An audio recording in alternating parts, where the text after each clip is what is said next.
Jésus, nous voulons faire monter un parfum de bonne odeur. Là où nous sommes venus pour une seule raison. Nous sommes venus non pas à cause d'un homme. Nous sommes venus, en vérité, nous ne sommes même pas venus à cause d'une église.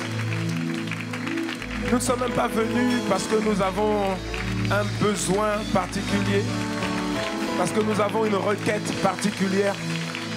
Nous sommes venus parce qu'il nous a invités. Nous sommes venus répondre à une invitation divine, à l'invitation du Père de gloire, à l'invitation solennelle, dominicale de celui qui nous a donné la vie, de celui qui a fait de nous ses enfants. Et c'est lui qui est le cœur, c'est lui qui est au cœur de ce moment. Au cœur de ce moment, il n'y a pas de problème, il n'y a pas de soucis. Ce ne sont pas tes soucis qui doivent prendre tes pensées alors que tu es en ce lieu. Ce ne sont pas tes problèmes qui doivent envahir tes pensées alors que tu es en ce lieu. Celui qui doit prendre toutes tes pensées, celui qui est l'objet de ce moment, celui qui est l'objet de notre adoration, celui qui est l'objet de notre admiration, celui qui est l'objet de notre contemplation, celui qui est l'objet de nos acclamations, c'est lui, c'est Dieu, le Père de notre Seigneur Jésus-Christ. C'est pour lui que nous nous sommes levés. C'est par lui que nous nous sommes levés. C'est par lui que nous respirons. Et alors que nous nous sommes levés, alors que nous nous sommes apprêtés, alors que nous avons apprêté nos enfants, c'était pour une seule chose. C'était pour venir à la rencontre de ce grand Dieu, puissant, glorieux, celui qui nous a aimés le premier, celui qui a donné son Fils, son unique, celui qui a donné ce qu'il avait de plus cher. Le Seigneur, le Père ne s'est jamais moqué de nous, jamais. En tout temps, il nous a toujours donné le meilleur. Au départ, lors de la création de l'homme, il nous a donné le meilleur. Il n'a pas parlé à la terre pour qu'elle produise l'homme. Il n'a pas parlé aux eaux pour qu'elle produise l'homme. Il s'est parlé à lui-même. Il nous a donné le meilleur. Il nous a créés à son image et selon sa ressemblance. Il ne pouvait pas nous donner mieux que ça. Il ne pouvait pas nous donner mieux que ça. Il nous a donné le meilleur dès le commencement. Et alors que l'homme avait péché, s'était séparé de lui, il nous a encore donné le meilleur. Il nous a donné son Fils pour notre salut, comme rançon pour notre salut. Il nous a donné Jésus. Le Père nous a donné sa parole. Le Père nous a donné la parole. La parole a été faite chair. Et la parole est venue habiter au milieu de nous. Et sa parole porte un nom. Sa parole porte un nom. Et ce nom, c'est Jésus. Dieu nous aime. Il nous a donné Jésus. Il nous a donné son Fils. Il nous a donné son Fils. Et alors que Jésus, pendant son ministère terrestre, alors qu'il a accompli à la croix du Calvaire ce qu'aucun homme pouvait faire, alors qu'il a accompli pour toi et pour moi le sacrifice ultime, le sacrifice suprême, alors à ce moment, le Père, toujours lui, le Dieu le Père, nous a maintenant donné ce qu'il avait de meilleur, le glorieux Saint-Esprit, l'Esprit de Dieu, l'Esprit de Dieu. Jésus a dit, il est avantageux que je m'en aille, afin que je puisse vous envoyer ce que le Père a de mieux, ce que le Père a de mieux, le plus beau cadeau de l'univers, le Saint-Esprit. Alors là où tu es bien-aimé, si tu comprends cela, là où tu es, acclame-le, fais monter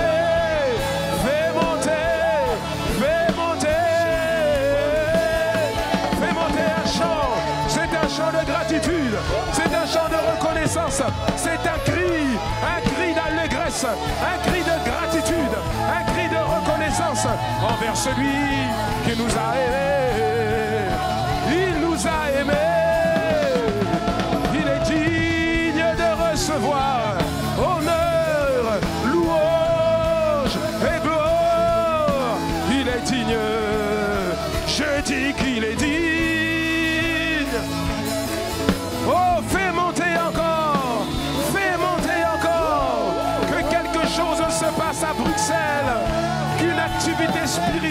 Je passe à Bruxelles.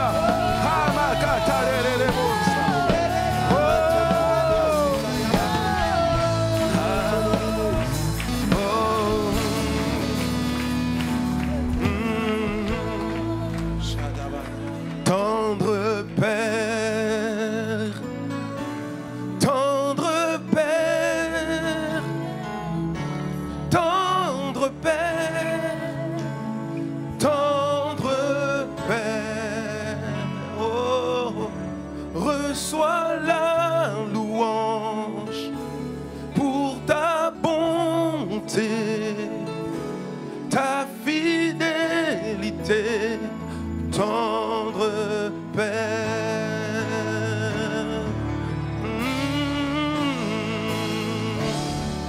Tendre Père, ensemble lisons, tendre Père, oh oui, tendre Père, tendre Père, reçois la louange pour ta bonté, ta fidélité, tendre Père. Ton peuple t'adore, tendre Père. Oh, tendre Père d'amour, tendre Père, tendre Père. Reçois la louange pour ta bonté, ta fidélité, tendre Père. Oh, honneur et louange, puissance à l'agneau, chantons gloire au Dieu tout-puissant. Il est dit de gloire. Je dis honneur, oh,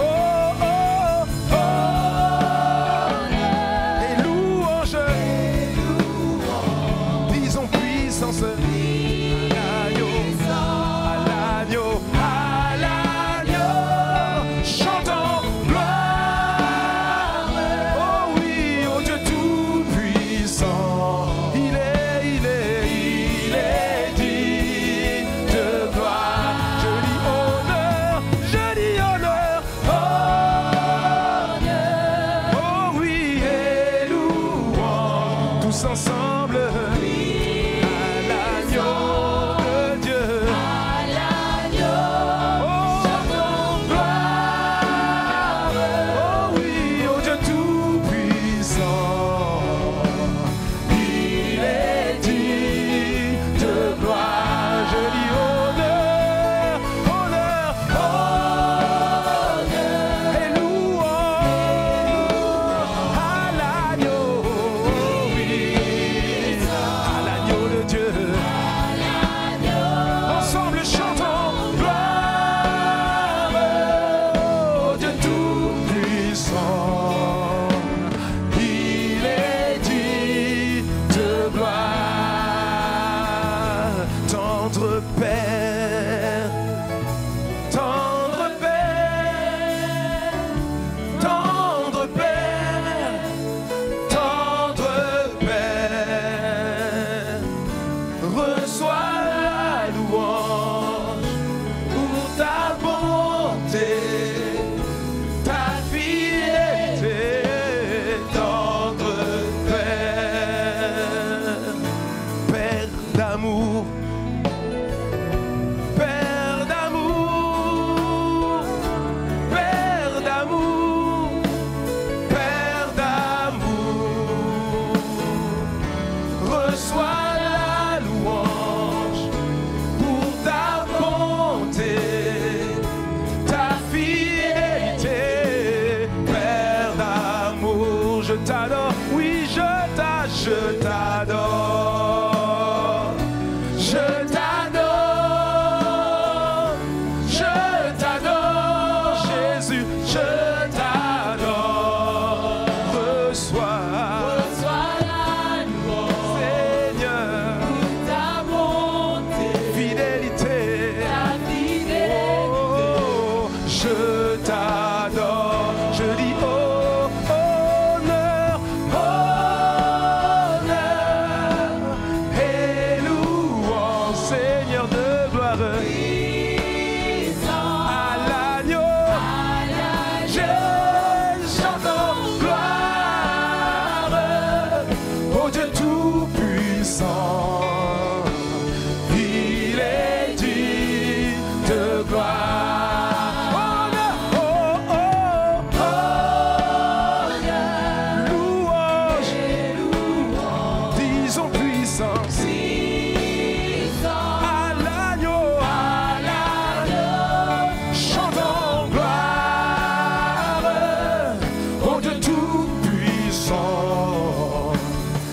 À qui ça? À l'agneau. Alors chantons. Gloire. À qui? Au Dieu tout-puissant. Pourquoi? Pourquoi? Il est dit de gloire. Honneur, honneur, honneur. Honneur. Oh oui. Et louange. À l'agneau. Puissant. À qui? À l'agneau. Chantons. Gloire. À qui? Au Dieu tout-puissant. Pourquoi? Pourquoi? Il est dit de gloire. Honneur, honneur, honneur, honneur. Et louange, je dis honneur. À l'agneau, l'agneau. Chantons gloire au Dieu tout-puissant. Il est dit de gloire. Il est dit de gloire. C'est vrai, il est dit de gloire. À perpétuité, il est dit de gloire. Au siècle des siècles, il est dit de gloire. Oh, il est dit de gloire. Il est digne de gloire.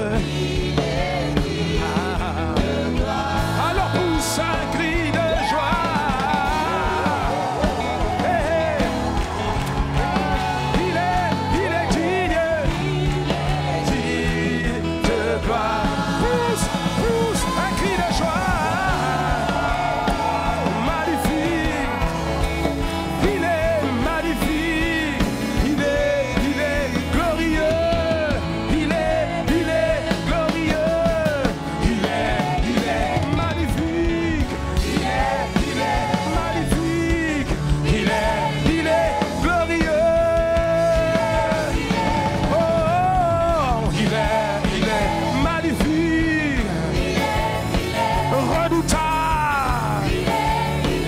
En ce lieu. Il est présent. Il est tout puissant. Omniscient. Il est omnipotent.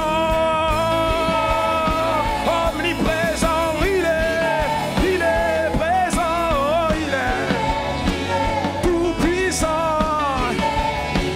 Tout puissant. Celui qui console. Il est celui qui restaure. Il est celui qui relève. Celui qui délivre. Celui qui nous aime. Il est redoutable. Digne de gloire.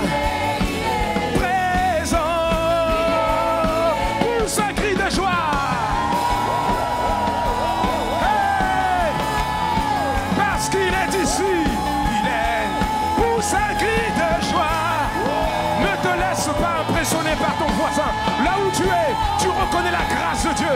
Tu reconnais la fidélité de Dieu. Il t'a donné une bouche. C'est pas seulement pour parler, c'est pour crier. Pour crier. En son honneur, il est redoutable. À Bruxelles.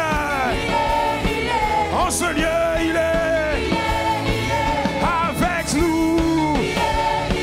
Notre bannière, notre repère, notre étendard. Il est notre guérison, le consolateur, le sauveur, le maître de nos vies, le maître d'ICC. En ce lieu, avec nous, par son esprit, digne de gloire. Il est avec nous. Il est redoutable. Il est. Pousse un cri de joie. Pousse un cri de joie encore. Un cri de joie. Un cri de délivrance, un cri de liberté, un cri d'allégresse, un cri de reconnaissance, un cri de gratitude. Oh! Hey! Il est le sauveur de nos âmes, celui qui a payé le prix à la croix du calvaire. Son sang n'a pas coulé en vain, son sang a coulé pour te donner, pour me donner la vie. Il est rédempteur, il est puissant, il est redoutable et il est dans ce lieu. Maintenant, élève la voix là où tu es bien-aimé. Élève la voix. Et maintenant, tu vas commencer à parler à la montagne. Tu vas commencer à parler à la montagne. La montagne qui bloque le passage dans le couloir de ta destinée. Parce que l'Esprit de Dieu est là. Le glorieux Saint-Esprit est là. L'approbation divine est là. Elle est notre partage. Il t'a donné le pouvoir de marcher sur les serpents, sur les scorpions et sur toute la puissance de l'ennemi. Alors là où tu es maintenant, exerce ton autorité. Ce n'est pas la vie qui doit dicter ta conduite. C'est la parole de Dieu qui doit dicter ta conduite. Toutes les montagnes, les géants orgueilleux qui se dressent dans le couloir de ta destinée pour te bloquer, c'est le moment d'en venir à bout ce matin. Là où tu es, élève la voix maintenant. Élève la voix et commande à la montagne de se déplacer. Commande à la montagne. Commande à la montagne. Bien-aimé, tu n'as pas une bouche pour rien. Tu n'as pas une bouche seulement pour te lamenter. Non, tu as une bouche pour exercer l'autorité qu'il nous a donnée. Parle à la montagne. Parle à la montagne. Parle à la montagne. La montagne de maladie qui gangrène ton corps. Parle à la montagne. La montagne de difficulté. La montagne d'oppression. La montagne d'injustice. Parle à la montagne. Parle à la montagne. Parle à la montagne. La montagne, c'est un blocage. La montagne, c'est un blocage dans ta vie de ton enfant, dans la vie de tes enfants. La montagne, c'est un blocage qui bloque le passage. Mais Jésus a dit, si vous avez de la foi comme un grain de sénévé, vous direz à cette montagne, déplace-toi et jette-toi à la mer. Et vous le verrez s'accomplir. Aujourd'hui, bien-aimé, ce matin, l'onction prophétique est dans ce lieu. Parle, libère une parole dans l'atmosphère. Parle, ne subis pas. Tu n'as pas été suscité par Dieu pour subir. Tu n'as pas été suscité par Dieu pour être piétiné par la vie. Le diable ne doit pas te piétiner. Tu n'as pas été racheté pour être écrasé par la vie, pour être écrasé par le diable. Non, Jésus t'a donné, il t'a donné le pouvoir de marcher sur les serpents, sur les scorpions et sur toute la puissance de l'ennemi. Parle à la montagne d'incrédulité qui empêche les membres de ta famille de donner leur vie au Seigneur. Parle à la montagne professionnelle qui te bloque et qui t'empêche de prospérer sur le plan professionnel. Parle à la montagne de difficultés financières qui veut t'étouffer et te réduire à néant. Parle à la montagne d'assoupissement qui veut étouffer ta vie spirituelle. Parle. Le monde appartient à ceux qui parlent. Le monde appartient à ceux qui décrètent. Et ceux qui décrètent, ce sont ceux qui ont le pouvoir, qui ont l'autorité divine déléguée sur leur vie. Bien-aimé, le Seigneur ne t'a pas suscité pour que tu sois écrasé. Non, il a dit, je ferai de toi la tête et non la queue. Il a dit, tu seras en haut et non en bas. Alors parle maintenant à tous ceux qui t'oppressent, à tous ceux qui veulent t'écraser, tout ce qui veut écraser ton éclosion, ta maturité, ta croissance spirituelle. Au nom de Jésus. Makataïcha, Remanta, Emaseke. Parle à la montagne de maladie. Parle à cette maladie. Parle-lui. Arrête de parler de cette montagne à Dieu. Commence à parler de Dieu à cette montagne de maladie. À partir d'aujourd'hui, tu te déplaces et tu te jettes dans la mer. Tu te déplaces. À partir d'aujourd'hui, tu ne peux pas bloquer la vie de mon frère. Tu ne peux plus bloquer la vie de ma soeur. Il était ignorant. Elle était ignorante. Elle se laissait faire. Elle se laissait écraser. Elle se laissait abuser par les démons, par les sorciers, par la vie, par la méchanceté des hommes. Mais aujourd'hui, nous réalisons qui nous sommes. Nous ne sommes pas n'importe qui. Non, parce que nous transportons le glorieux Saint-Esprit. Ce que nous disons, ça guéridon s'accomplit dans le nom de Jésus, le Christ. Matakete, Rimashanda, Rosa, Ridabata, Ekatabebe. Comme un seul homme, levons-nous maintenant et parlons à toute forme de maladie qui oppresse l'Église, qui oppresse les membres de l'Église, toute forme de maladie qui oppresse la vie de ton frère, qui oppresse la vie de ta soeur. Élève la voix, même si toi tu n'es pas atteint, même si toi tu n'es pas atteint par la maladie, élève la voix. Nous sommes ensemble et aujourd'hui nous voulons anéantir toute forme de maladie parce qu'il a dit, vous servirez l'Éternel, vous servirez l'Éternel et vous ne manquerez pas de pain et j'éloignerai la maladie du milieu de vous. Alors c'est le moment, bien-aimé, lève-toi dans la prière, ouvre la bouche et parle à ce kyste, parle à ce fibrome, kyste. Aujourd'hui, nous nous levons comme un seul homme, nous ne quitterons pas ce lieu sans t'avoir anéanti. Alors maintenant, dans le nom de Jésus, nous t'asséchons au nom de Jésus. Cellules cancéreuses, nous vous asséchons dans le nom de Jésus. Cellules cancéreuses, nous vous asséchons.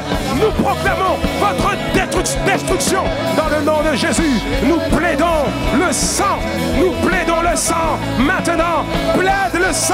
Plaide le sang de Jésus maintenant. Plaidons le sang. C'est par le sang que la maladie s'enfuit. C'est par le sang que le diable a jeté l'éponge. C'est à cause du sang, le sang de Christ Jésus.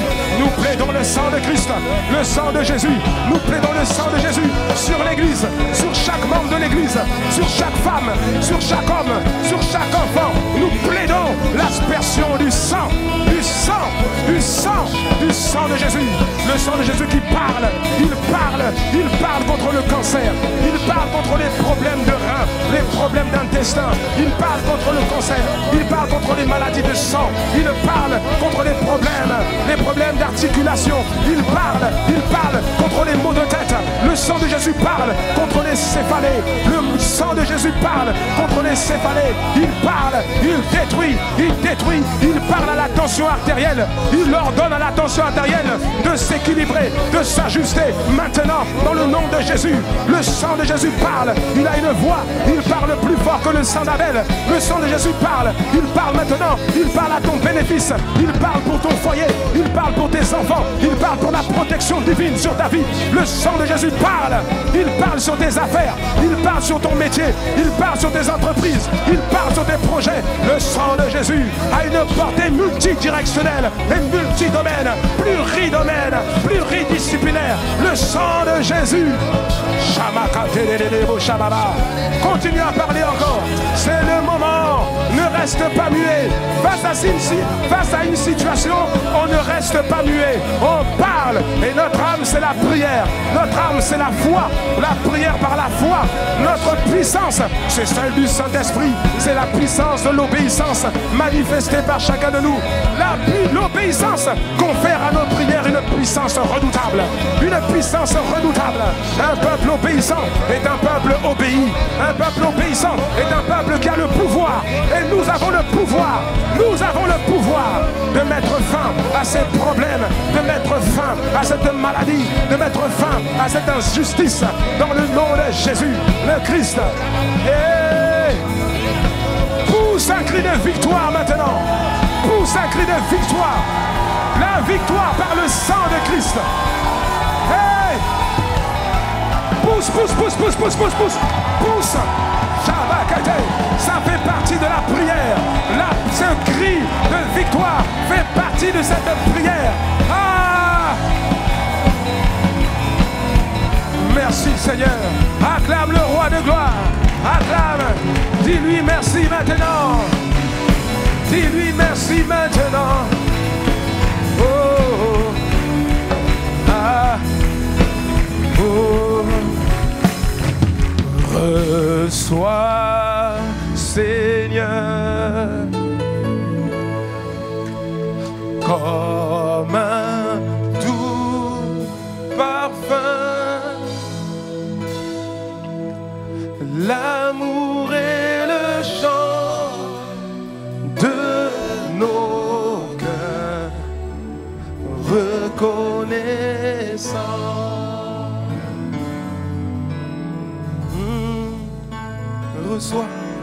reçois, Seigneur, comme un doux parfum. L'amour est le chant de nos cœurs, reconnaissants. Encore une fois, dis-lui, parle à Dieu, dis-lui, reçois, Seigneur, comme un doux parfum. L'amour est le chant de nos cœurs, reconnaissants.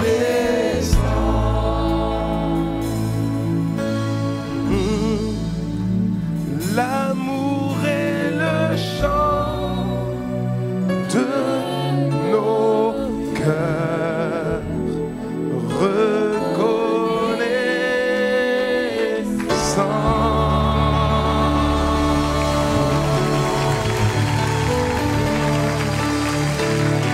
Ah, merci Seigneur. Père de grâce, merci pour ton amour. Merci pour ta fidélité. Merci pour ta présence au milieu de nous. Nous sommes là pour toi. Nous sommes venus pour toi. Nous sommes venus à cause de toi. Nous sommes venus pour te rendre un culte qui te soit agréable. Un parfum de bonne odeur que tu agrées et que tu apprécies, Seigneur. Aujourd'hui, ce n'est pas nous le centre, non. Ce n'est pas nous. Le centre, ce ne sont pas non plus les difficultés, non, les soucis ou les choses semblables. Le centre, c'est toi. C'est toi. Il n'y a que toi. Merci Seigneur.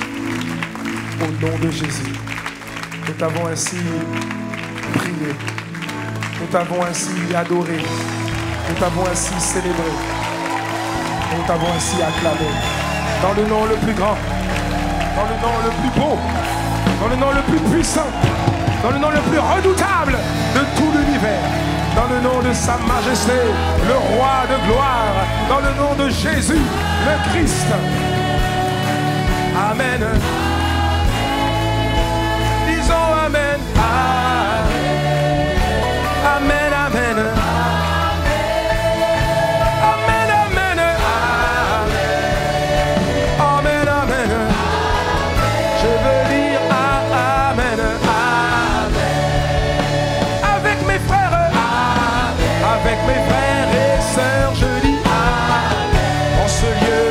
En ce lieu, nous disons que tous ceux qui respirent disent Amen, que tous ceux qui ont un cœur disent Amen, Amen, Amen, Amen, Amen, Amen,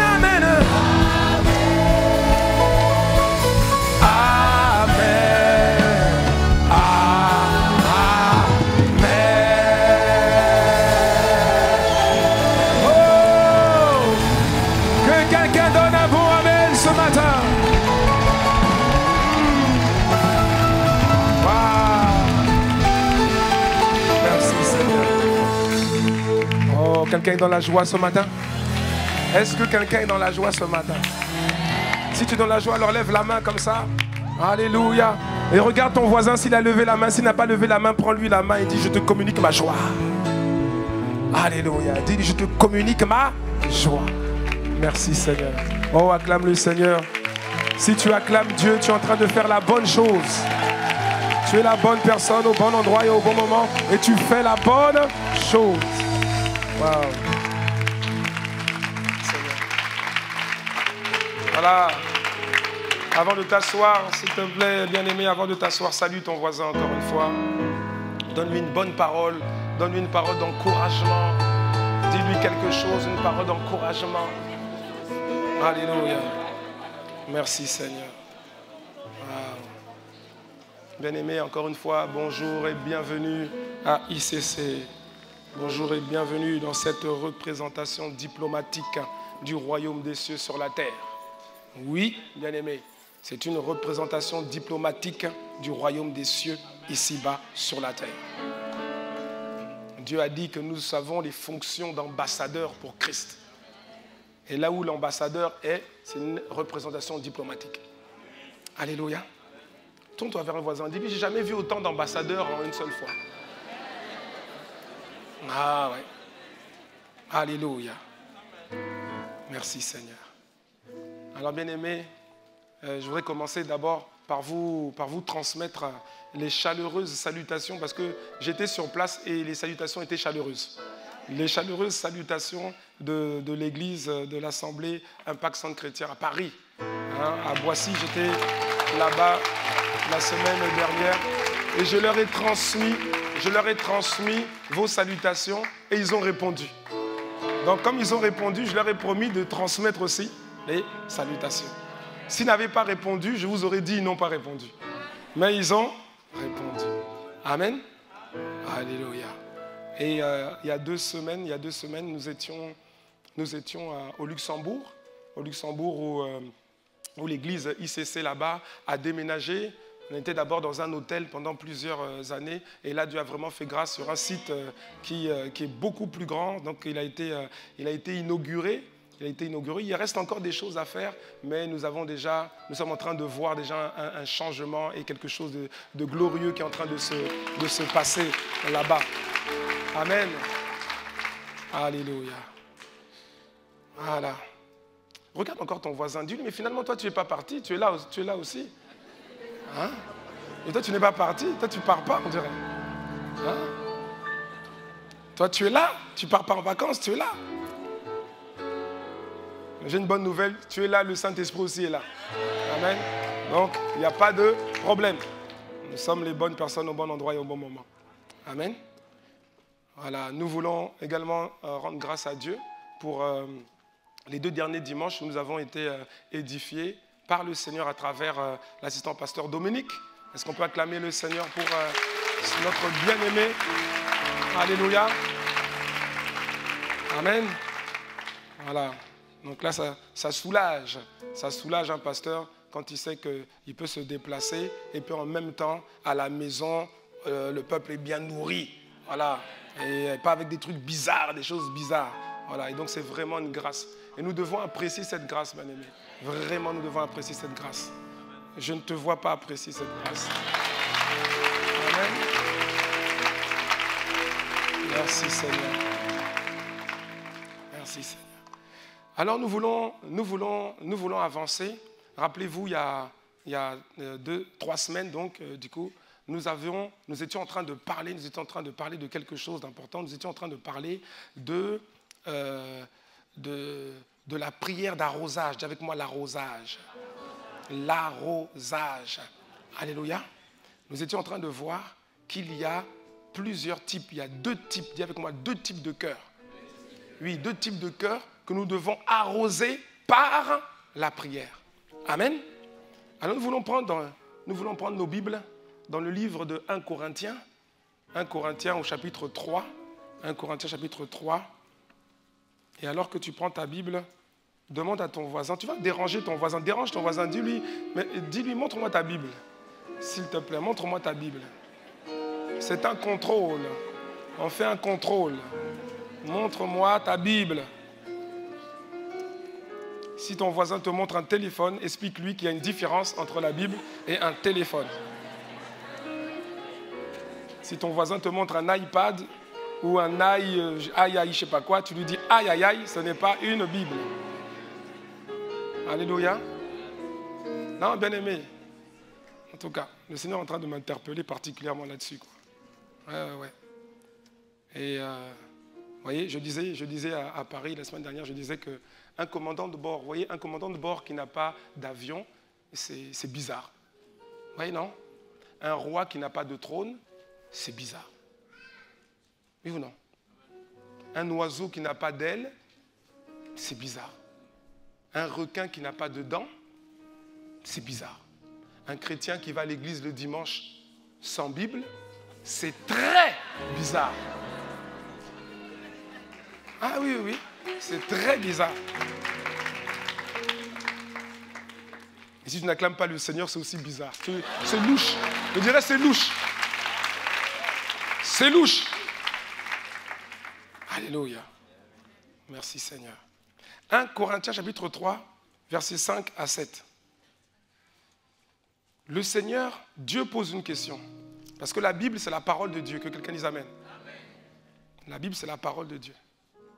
C'est la raison pour laquelle, en fait, souvent, c'est vrai, souvent on dit, la Bible dit, la Bible dit, la Bible dit que, la Bible dit que. Mais en vérité, il faudrait plutôt dire, Dieu dit à travers la Bible. Parce que quand tu dis la Bible dit, quelqu'un peut ne pas réaliser que c'est Dieu qui parle. Tu me suis ou pas? Voilà. Donc Dieu dit, à travers sa parole, à travers l'apôtre Paul, ici dans ce texte de 1 Corinthiens chapitre 3, versets 5 à 7, Dieu pose une question et il répond. Il dit, qu'est-ce donc qu'Apollos? Et qu'est-ce que Paul? Et il répond, ce sont des serviteurs par le moyen desquels vous avez cru, selon que le Seigneur l'a donné à chacun. Au verset 6, l'apôtre Paul dit, j'ai planté, Apollos a, mais Dieu a fait croître. En sorte que ce n'est pas celui qui plante qui est quelque chose, ni celui qui arrose, mais c'est Dieu qui fait croître. Que quelqu'un acclame la parole de Dieu. La Bible, c'est la parole de Dieu. Amen. Alléluia. Donc, il y a quelque chose de très important. On a commencé à le voir il y a 3 semaines. Et nous voulons reprendre dessus et aller plus loin. Il y a quelque chose d'extrêmement important que nous devons réaliser. Et ça, c'est chacun de nous doit comprendre ça, chacun de nous doit réaliser ça, et personne ne doit quitter ce lieu sans avoir saisi ça. Il me manque quelques amen. Amen. Alléluia. Il dit, j'ai planté, Apollos a arrosé, et Dieu a fait croître. Il y a 3 actions, dis avec moi 3 actions. 3 actions. Et là, on parle de quoi? On ne parle pas de graines, de planter quelque chose de naturel, de planter des graines pour avoir un pommier, pour avoir un bananier ou autre. Non, on parle des graines de la parole de Dieu. Alléluia. Et donc, il y a 3 actions. Il y a l'action de planter les graines ou encore l'action de planter les semences. Ensuite, il y a l'action d'arroser. Parce que les graines qui sont plantées, il faut qu'elles soient arrosées. Et ensuite, il y a une action qui ne dépend pas de nous, c'est celle de faire croître. Et ça, c'est l'action de Dieu. Ça, c'est le domaine de Dieu.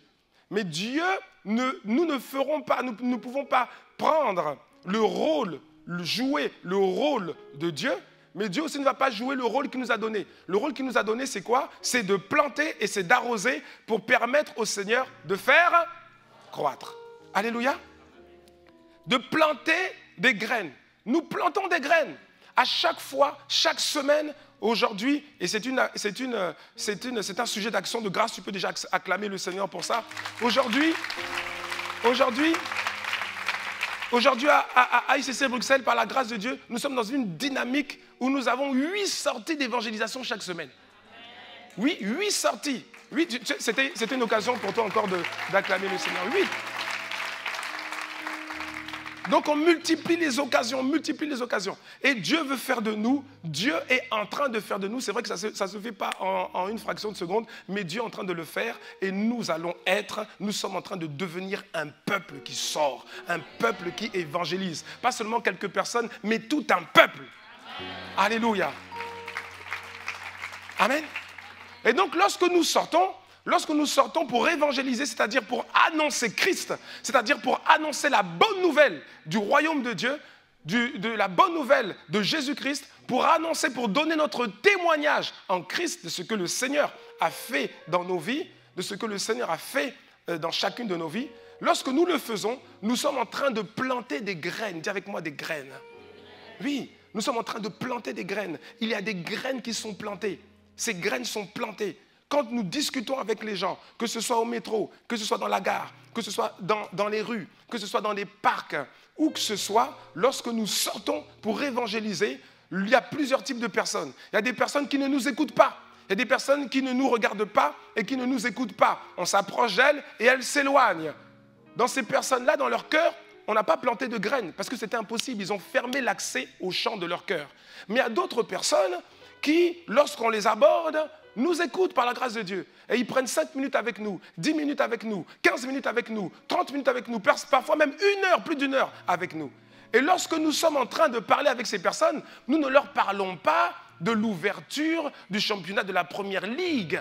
Nous ne sommes pas en train de leur parler du dernier Grand Prix qui s'est déroulé la semaine dernière ou il y a 2 semaines. Nous ne sommes pas en train de leur parler de la politique européenne en termes d'écologie, ni de la politique européenne en termes d'immigration. Nous sommes en train de leur parler de Christ. Alléluia. Nous sommes en train de parler de Christ, de semer la semence de la parole de Dieu. Et donc, ils ne se rendent peut-être pas compte. Ces personnes ne se rendent peut-être pas compte. Mais lorsque tu parles, lorsque je parle, lorsque ton voisin parle, lorsque ta voisine parle, en fait, nous sommes en train d'ensemencer leur cœur. Et leur cœur est ouvert. Bien aimé, leur cœur est ouvert. Oui, il y a plusieurs formes d'ouverture. Quelqu'un me suit ou pas? Il y a plusieurs formes. Que c'est comme une porte. Une porte, il y a plusieurs. On peut dire que la porte est totalement ouverte ou la porte est entrouverte. Amen? Oui ou non? Mais l'avantage avec une graine, c'est que même si la porte est juste entrouverte, tu peux faire passer la graine. Alléluia. Mais ce qui est sûr, c'est que quelqu'un qui s'arrête, il n'avait pas prévu de te voir. Il n'avait pas prévu de me voir. Il n'avait pas prévu de nous voir. Et il s'arrête. Il prend un moment sur son temps. Il était en train de faire quelque chose ou de ne rien faire. Mais en tout cas, même rien faire, c'est faire quelque chose. Et il a pris le temps de nous écouter. Donc le cœur, vous voyez, quelqu'un me suit ou pas? Donc leur cœur s'est ouvert. Et ils ont donné accès au champ de leur cœur. Et quand nous parlons, quand nous évangélisons, soyons conscients que ce sont des graines que nous sommes en train de semer. Alléluia. Et ces graines-là, elles vont produire un résultat. Pour certains, et on l'a vu sur le champ, pour certains sur le champ, après nous avoir entendus, ils disent oui, moi je veux recevoir Jésus-Christ. Moi je veux recevoir ce Jésus dont vous me parlez. Moi je crois que j'ai besoin de ce Jésus dont vous me parlez. Et ils vont ouvrir leur cœur totalement à Jésus-Christ. Et ça, c'est la manifestation de la graine qui a été plantée, parce que cette graine-là, elle peut germer tout de suite. C'est ça qui est formidable avec cette graine. La graine de la parole de Dieu, elle n'a pas, c'est pas comme certaines graines, il faut attendre 3 semaines, attendre 6 mois. Non, la graine de la parole de Dieu, elle peut germer tout de suite et produire le fruit qu'on appelle le fruit du salut. Alléluia, oui, le fruit du salut. Et donc il y a plusieurs qui ont reçu cette parole. Ils nous ont écoutés, ils ont reçu cette parole et après avoir écouté, ils ont dit oui, je veux recevoir Jésus-Christ. La graine a germé et elle a porté le fruit du salut. Et nous avons expliqué que cela correspond au premier type de cœur pour lequel nous devons prier. Au premier type de cœur que nous devons arroser. Pourquoi? Parce que les personnes qui ont fait la prière du salut, quand on a fait à travers les sorties d'évangélisation, les personnes qui font la prière du salut, automatiquement, je dis bien automatiquement, parce qu'elles ont été sincères, elles deviennent enfants de Dieu. Elles deviennent enfants de Dieu. Ce sont des enfants de Dieu. Lorsqu'on les a vus, peut-être 30 minutes avant, 1 heure avant ou 15 minutes avant, ce n'étaient pas encore des enfants de Dieu. Mais ils ont écouté, ils ont accepté Jésus-Christ. Ils ont ouvert leur cœur à Jésus-Christ. Alors oui, ce jeune homme que tu as rencontré, ce jeune homme que nous avons rencontré, qui avait peut-être un chapeau bizarre, des cheveux bizarres, un regard bizarre, une mimique bizarre, des vêtements bizarres, une démarche bizarre. Il a écouté le message, il a accepté la parole et la parole a germé et a produit le fruit du salut. Et quelques minutes après, peut-être que son chapeau bizarre n'a pas changé, ses cheveux bizarres n'ont pas changé, son habit bizarre n'a pas changé. Même peut-être que sa démarche bizarre n'a pas changé. Mais une chose a changé. Il est devenu enfant de Dieu. Il est devenu enfant de Dieu. Elle est devenue enfant de Dieu. Oui, tu l'as vu, tu as parlé, tu as partagé, tu as témoigné, tu la voyais qui t'écoutait. Mais elle t'écoutait. Même si elle mâchait son chewing-gum comme... il y a des gens qui mâchent des chewing-gums, vraiment, on dirait. Hein? C'est comme un mouvement mécanique. Voilà. Mais à la fin, elle a fait la prière du salut, elle est devenue enfant de Dieu. Son nom a été inscrit dans le livre de vie. Et si tu poses la question à Dieu, Dieu va dire oui, c'est ma fille. Même si 10 minutes avant, ce n'était pas sa fille, c'était juste une créature de Dieu, 10 minutes après, Dieu va authentifier en disant, celui-ci est mon fils, celle-ci, c'est ma fille aussi. Alléluia. Et ce que nous avons expliqué, c'est que nous devons être conscients. Dis à quelqu'un, sois conscient. Nous devons être conscients qu'à partir du moment où ils sont devenus les enfants de Dieu, ces personnes sont également devenues nos frères et nos sœurs. Mais tu vois ton amen, ils sont devenus nos frères et nos sœurs. Puis-je te poser une question, bien-aimé? Regarde ton voisin. Regarde ta voisine. Maintenant, je te pose la question. Est-ce que c'est ton frère?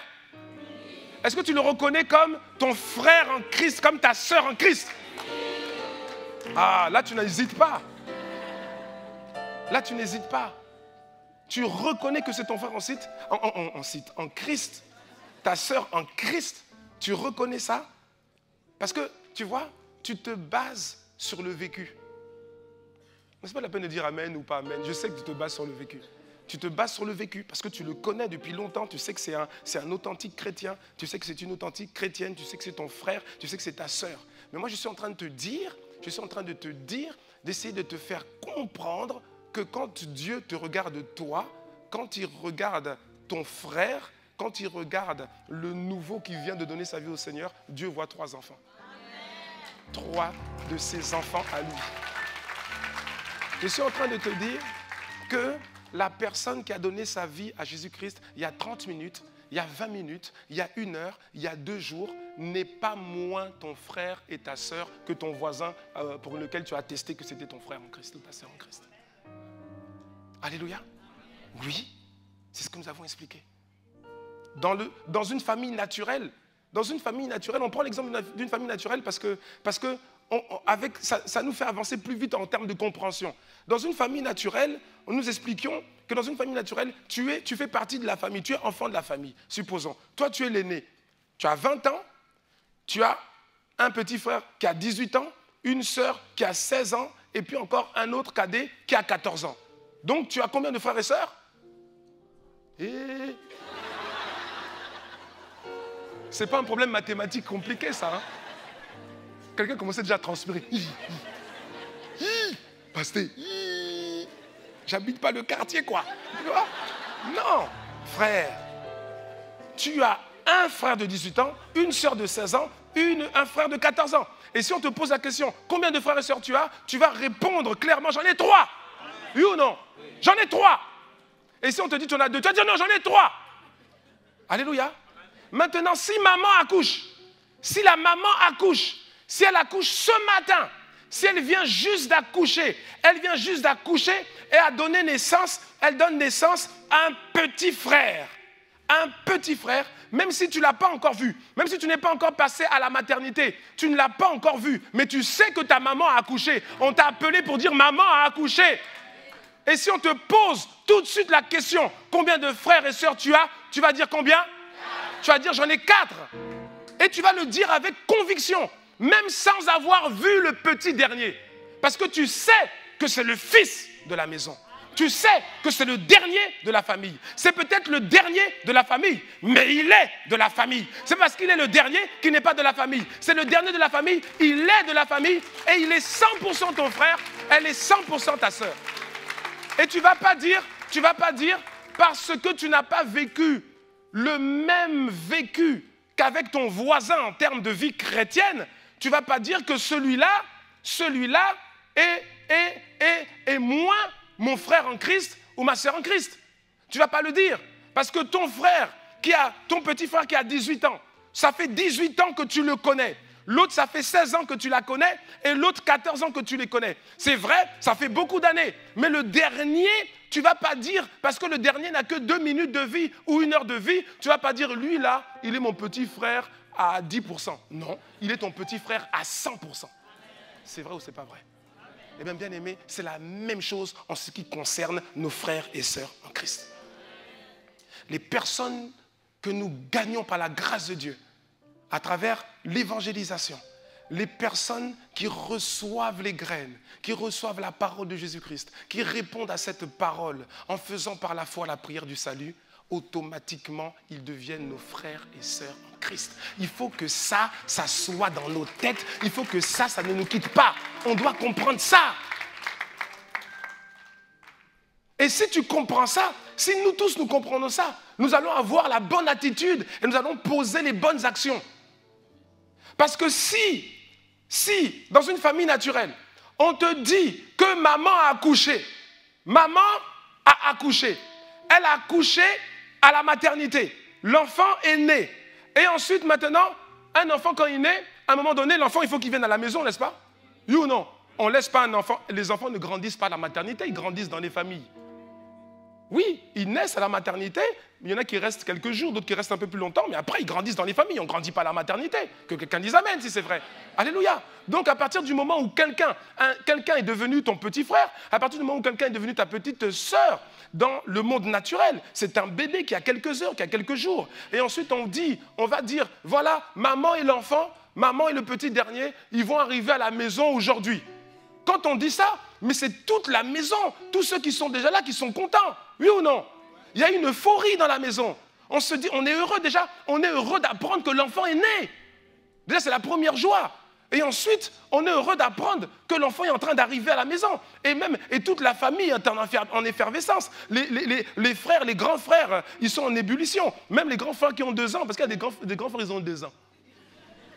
Ils ont des couches, mais même avec la couche, la grande sœur qui a 2 ans, elle est la grande sœur du petit dernier. Et elle aussi, elle comprend qu'il y a quelqu'un qui arrive. C'est vrai ou c'est pas vrai? Mais oui, et elle est contente. Bébé va venir, bébé. C'est vrai ou c'est pas vrai? Tout le monde est dans la joie. Et maintenant, si maintenant on dit que sur le chemin entre la maternité et la maison, quelque chose s'est passé et on ne retrouve plus l'enfant. Si ça arrive dans ta famille physique, alors que l'enfant, le bébé, devait arriver à la maison, et on dit non, on a perdu l'enfant, on ne sait pas où il est, bien aimé, tu ne vas pas dormir tranquille. C'est vrai ou c'est pas vrai? Tu ne vas pas dormir tranquille. D'ailleurs, il n'y a personne dans la maison qui va dire, oh bon, mais c'est pas grave, hein. Oh, maman n'a qu'à faire un autre enfant. Hein.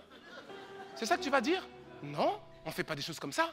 Tu sais que c'est ton petit frère, on dit qu'il quitte la maternité, il vient à la maison, et puis on dit on ne le retrouve plus. Tout le monde dans la maison va avoir comme priorité des priorités retrouver le petit. C'est vrai ou c'est pas vrai? Parce que si dans la famille, personne ne cherche à retrouver le petit, c'est-à-dire que c'est une famille de sorciers. Mais dans une famille normale, on ne va pas accepter ça. L'enfant vient de naître, il faut que maintenant que l'enfant vienne à la maison. Parce que si l'enfant ne vient pas à la maison, il ne pourra pas grandir. Un enfant qui n'a pas de famille, un enfant qui est livré à lui-même, un bébé qui est livré à lui-même. Mais sa durée de vie est éphémère. Et donc, nous comprenons, par l'exemple naturel, nous comprenons que c'est une évidence. C'est une évidence que nos bien-aimés qui sont nés de nouveau, il faut maintenant qu'ils viennent à la maison. Alléluia. Il faut qu'ils viennent à la maison. Parce que s'ils ne viennent pas à la maison, là où ils sont, leur durée de vie dans le Seigneur sera une durée de vie éphémère. Or, nous ne voulons pas ça, que quelqu'un dise Amen. Alléluia. Alléluia. Et c'est de notre responsabilité. Ce n'est pas de la responsabilité du bébé. C'est ça que j'essaie de dire. Ce n'est pas en disant, oui, on lui a parlé, on l'a vu à la sortie du métro, on lui a annoncé Jésus-Christ, elle a fait la prière du salut, maintenant on lui a dit, bon voilà, on lui a dit, tu vois, l'église ICC, c'est ici à tel endroit, maintenant tu dois venir, hein, c'est tout, voilà, puis débrouille-toi. Attends, tu parles comme ça à un bébé qui vient de naître? Un bébé qui vient de naître à la maternité, tu vas lui dire, écoute, nous on habite là-bas, là. Tu comprends?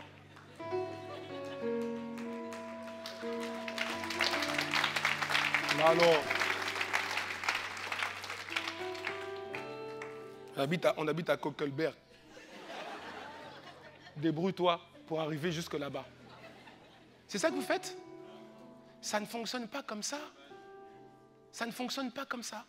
C'est ton frère, mais maintenant c'est toi le grand frère qui doit t'assurer que le bébé arrive à la maison. C'est pas en disant... Parce que le problème, c'est qu'on voit les gens, avec leur taille physique, avec leur âge physique. Alors que spirituellement, c'est un bébé qui vient de naître. Et tu te dis que comme il a 20 ans, il a 30 ans, il a 45 ans, tu te dis que quand tu lui dis, là, bon, écoute, hein, bon, maintenant que tu as accepté Jésus-Christ, il faut maintenant que tu grandisses dans une famille, hein, tu as compris. Il va te dire, oui, j'ai compris. Oui, j'ai compris. Mais après, tu ne vas pas le voir venir. C'est un bébé. Un bébé, on va le prendre, on amène le bébé à la maison. Que quelqu'un dise Amen. Alléluia. Et nous, comment on le fait? Parce que nous ne parlons pas de famille naturelle, nous parlons de famille spirituelle. On ne le fait pas en allant, on ne sait plus où ils sont, on les a vus dans la rue, on les a vus au métro, on les a vus dans les gares, on les a vus dans les parcs. Donc maintenant, on va sillonner tous les parcs, toutes les maisons, on va frapper à toutes les portes pour dire oui, on avait quelqu'un qu'on avait vu l'autre jour là, est-ce qu'il n'est pas dans cette maison là parce qu'il faut qu'on le récupère pour l'amener à l'église? Ce n'est pas comme ça que ça fonctionne.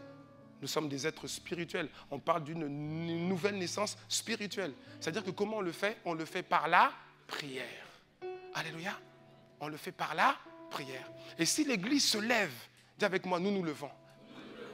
Non, quelqu'un ne l'a pas dit. J'ai dit nous nous levons. Bien aimé, toi qui n'as pas dit nous nous levons, que Dieu te pardonne. Parce que ça, excuse-moi, hein, c'est ce que j'ai dit tout à l'heure. Ça, bon, tu n'es pas un sorcier, mais c'est une mentalité de sorcier. Oui, parce que non, excusez-moi. Dans une famille naturelle, si on dit qu'on a perdu l'enfant, on a dit on a perdu l'enfant, et on est là dans la maison, on dit on va se lever et puis on va aller chercher l'enfant. Et puis toi tu dis, mon ami, dans des familles, on va te chicoter tout de suite. Mais nous, comme c'est la famille de Dieu, on va juste te dire que Dieu te pardonne.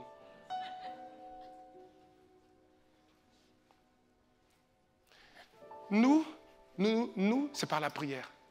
Et donc, nous nous levons dans la prière. Dis avec moi, nous nous levons.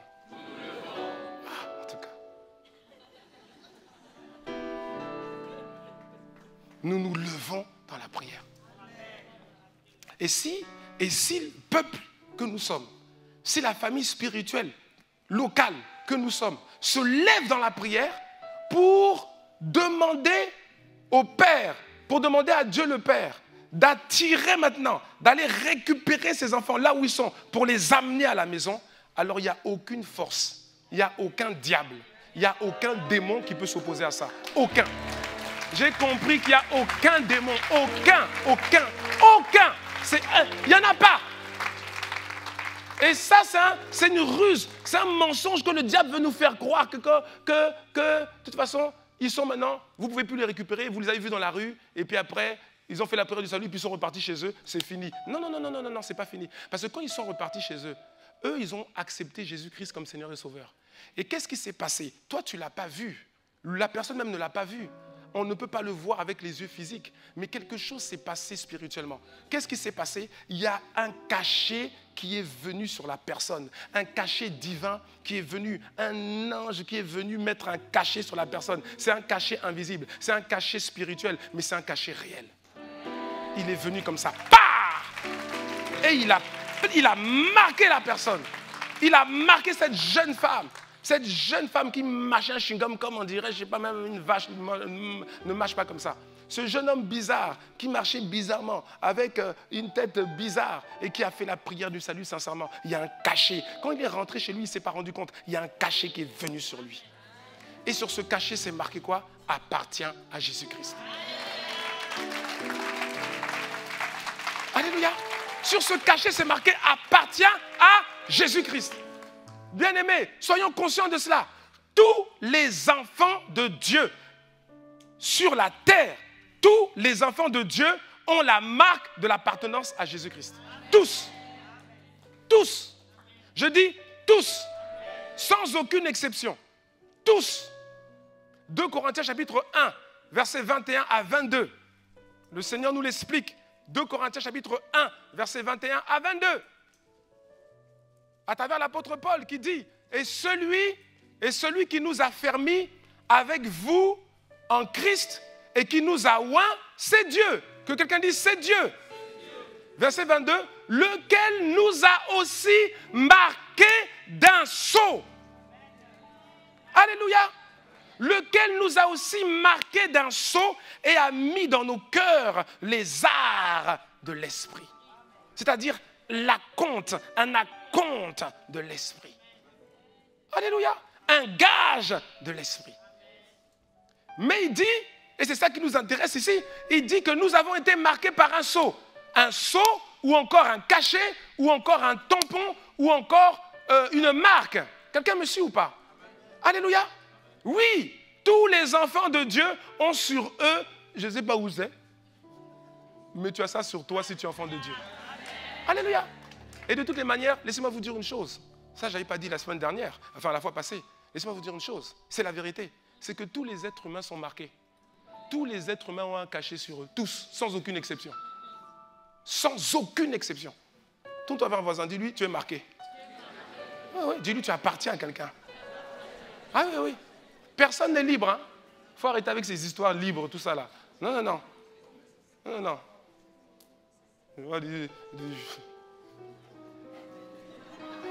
Bon, je ne veux pas...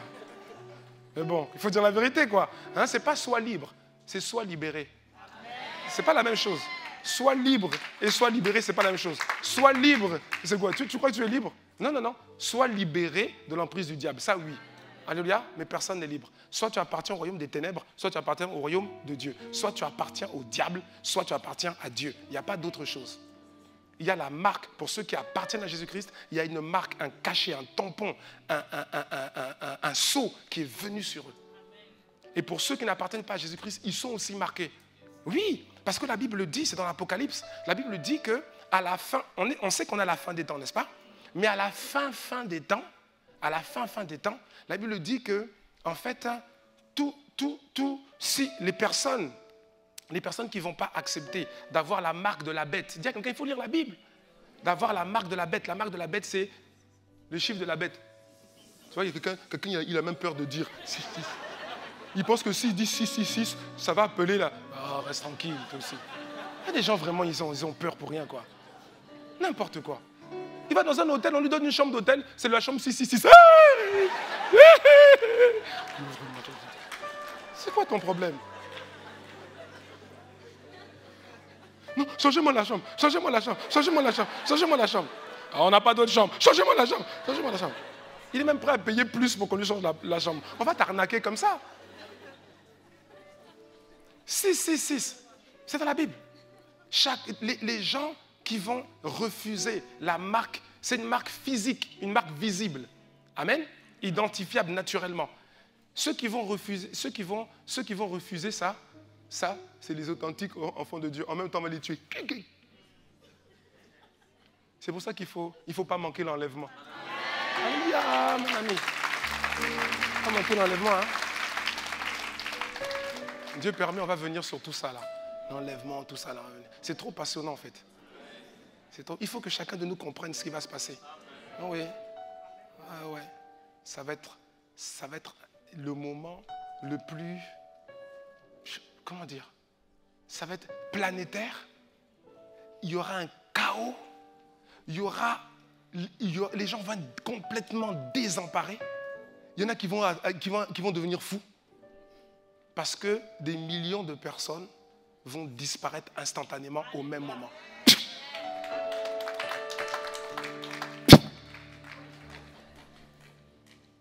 Tu es à l'école. Enfin, vaut mieux pas que ce soit toi. Hein? Bon, quelqu'un est à l'école, à côté d'un voisin, d'une voisine étudiante chrétienne. Mais pas une chrétienne olé olé, hein? Petit copain. Et puis tu te balades dans les magasins avec ton gadget. Ouais, ouais.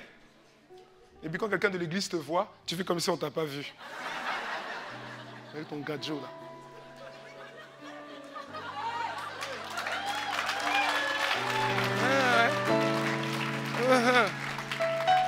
Il n'y a rien de caché qui ne sera découvert. T'inquiète pas. Bruxelles, c'est pas New York.